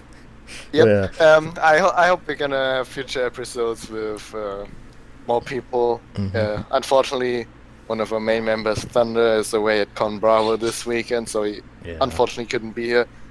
And another member, Gamebiz, wanted to join this one, but he sadly had things to do tonight, so he couldn't as well. But next time, I'm pretty sure we're gonna have more people. It's just the first episode. Yeah. It wasn't really that planned before, so Yeah. it was just kind of decided really quick. Mm-hmm. And I spur hope of the moment type thing. I hope you enjoyed it anyways. Yes. I know it's kind of been a long episode. We talked a lot. There was a lot to talk about. Mm-hmm. But it's still a learning curve. Maybe we'll learn to talk about only the important stuff soon. maybe. Hope you still enjoyed it. Mm-hmm. Leave a like if you did. Subscribe to the Bagel Club channel. Mm-hmm. And if you're watching this on my channel, which I'm going to be uploading this to my channel as well, go check out the Bagel Club channel. We're still kind of getting started and getting everything set up to what kind of content to make other than this and stuff, but go check it out. And that's why you'll be hearing future episodes of this podcast as well. Yep, its channel is called Official Bagel Club, of course. Official Bagel Club. Alright, I'll be sure to leave a link in the description. Yep. So, that'll do it for here. Do it for here. Wow. Thank you, voice. I'm glad. That'll do it for now. Be sure to follow us on Twitter if you want to. I am at RynoGT4. Mueller is at Mueller 245. It's just gonna put it in the description or whatever. Yeah. It's German. 245. He's German. Okay. Okay. But you can also find me under the Party GTO. Yes. Maybe easier. As his current Twitter name. So, yes. But on behalf of Mueller and everyone else at the Bagel Club, thank you for listening, and we will see you next week.